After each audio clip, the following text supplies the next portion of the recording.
Hello，大家好，歡迎嚟到咧 RPS 每日一信的修行。咁我哋咧都不知不覺嚟到第6集啦。咁咧都要講下第3種嘅特質，及法水能啦。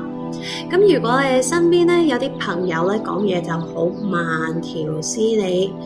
都唔易發脾氣嘅，圓碌碌讓你好想攬住佢嘅，咁佢通常咧都係及法嘅一啲朋友仔嚟嘅。咁及法咧就係由水同土去組成，咁亦都代表住穩定、結構同埋滋養嘅一啲特質喎。咁不過咧嗱，你諗下啦，水同埋土溝埋一齊咧，會係咩樣啊？係我對上有個朋友仔同我講泥漿，我幻想到嘅咧係砌沙堡裏嘅沙灘嘅沙會變咗硬實啲，但係泥漿又的確係喎。咁咧，如果及法太多嘅時候咧，就會覺得好重啦、好滯啦，好似咧泥足深陷嗰種咧，連隻腳都掹唔出嚟嗰種狀態啦。咁所以咧，及法失衡嘅時候咧，就可以用一個字去形容滯，停滯嗰個滯。咁你嘅身體上咧就可能會覺得好重啦，好容易水腫，瞓極都唔夠。咁尤其是咧朝早起身咧特別難嘅。咁而消化系統入邊咧都會變慢，好似咧食少少嘢咧都會頂住個胃咁，同埋咧容易有痰啦、鼻敏感、氣管嘅問題嘅。咁至於咧心理上啦，咁及法嘅失衡咧就會令到我哋有時會有一種執着同埋抑鬱喺度嘅喎。即係你會唔係好想喐，唔係好想改變，好掛住以前，同埋放唔到手。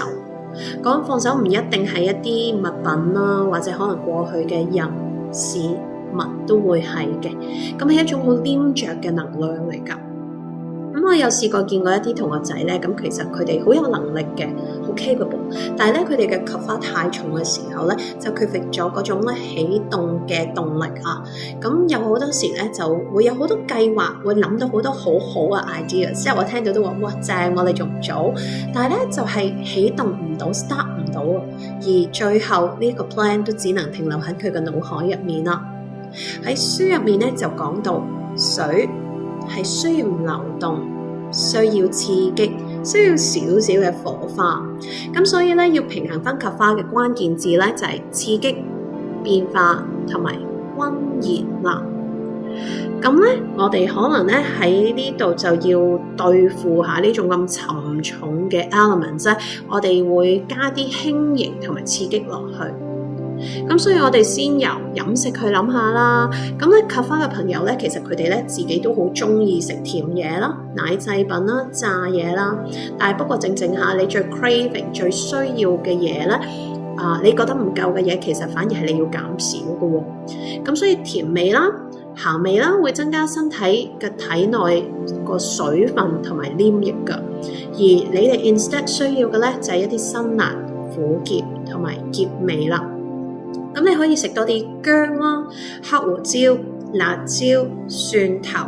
咁呢啲香料咧，其實可以幫你好似咧會撻着點火咁樣咧，去增加翻個新陳代謝嘅。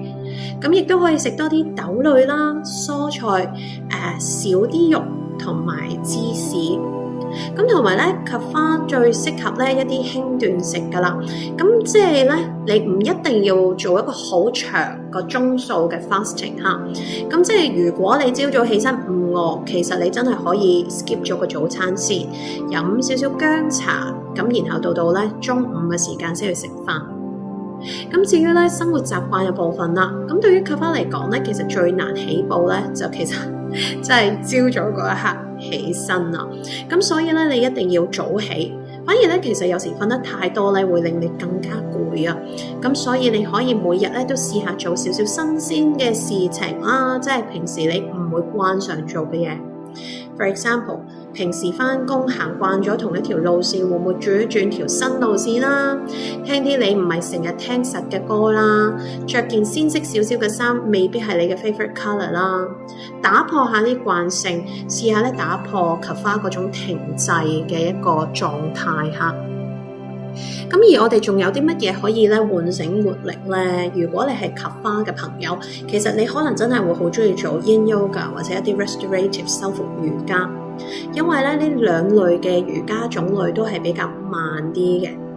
咁但係其實咧，你最需要係反而咧上集講咧，我哋火型風型同學咧會中意做嘅 Vinyasa Flow 喎。咁咧你係需要喐㗎，你需要流動㗎。咁所以咧，你可以選擇好簡單練習拜日式都得，因為佢都係一個流動嘅形式啊嘛。你需要出啲汗，你需要少少練習，讓你心跳有少少嘅抑揚。所以咧，你都可以試下做後彎 back bending， 譬如 Cobra 啦、眼鏡蛇式，同埋 Camel Pose 駱駝式。因為咧呢啲動作咧都可以幫助打開胸腔，對抗抑鬱，幫助咧我哋肺部咧排走多餘嘅黏液啊，同埋又可以做啲戰士式 Warrior Postures、Virabhadrasana， 咁讓自己感覺咧大腿嗰個力量，話俾自己聽，我真係有力量去改變㗎。至於呼吸法嘅方面啦，咁我都會幾強烈去推介咧一啲比較可以幫助刺激火元素嘅呼吸法，包括 Kapalabhati， 即係咧我哋嘅頭顱光明淨化調息法。佢係一種咧好快速嘅有力嘅腹式呼吸，讓我哋咧不斷嘅呼氣，可以激發我哋咧身體入邊嘅火啦，喚醒大腦同埋清理我哋嘅呼吸道。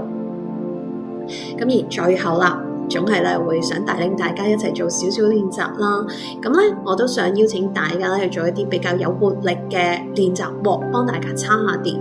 咁我哋嘅開始都係想大家咧揾一個舒適嘅位置去坐一坐低先，咁咧坐直我哋嘅脊柱啦，將我哋嘅腰背拉翻長，不過咧膊頭放翻鬆，然後咧我想大家咧去嘗試喺你肚臍嘅位置，想像咧有一個金黃色嘅太陽，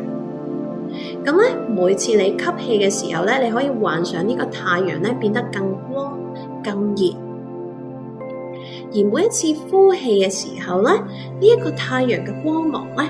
都會可以咧散向身體每一個細胞，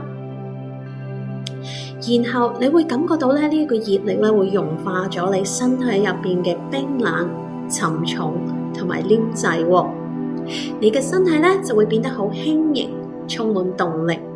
你唔會再係咧一潭死水，你係會流動嘅，閃閃發光嘅。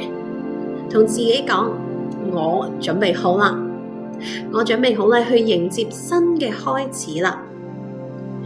而我哋咧都可以咧慢慢去準備，為自己嘅改變帶上面部一個微笑。好，咁咧過去嘅幾集啦，都同大家咧先俾咗大家一個簡單嘅 Ayurveda 嘅概念，由5元素去講起，再去到咧我哋知道原來我哋大家都有唔同嘅屬性，亦都有唔同嘅屬性去結合成為唔同特質嘅我哋，而點樣去稍稍平衡我哋身體有時失衡嘅狀態。